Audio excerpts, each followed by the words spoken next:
I remember when I was in seminary and Christian psychiatry was really on a strong uprise at that point. I remember one of the catchphrases for families with issues was dysfunctional families. And back then I thought, wow, some people have been brought up in dysfunctional families. I think since then I've recognized that we have all not only been brought up in dysfunctional families, but in one way or another we are probably in the process of developing dysfunctional families because we are so dysfunctional because of the sin that we inherited from Adam. Now Joseph was growing up in a dysfunctional family. He was the favorite of the 12 sons. Maybe not much different from Jacob and Esau. Rebekah greatly favored Jacob. She assisted him in lying to Isaac so that Jacob would get the blessing. Now we know that was all done under the providential hand of God, but it was the deceit of man that he used to accomplish his purposes. Well, Joseph was Jacob's favorite son. He was the first son of Rachel, who was actually Jacob's favorite wife.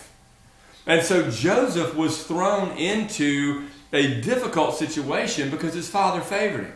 Well, you know the day that we're looking at in Genesis 37:26 was the day that Joseph's brothers, out of jealousy, threw him into a pit and ultimately sold him into slavery. Now, who could have known that their selling into slavery was actually the best decision that they would ever make, because God would later use Joseph to rescue them from famine. But it was through a dysfunction that they sold him and they gave him over.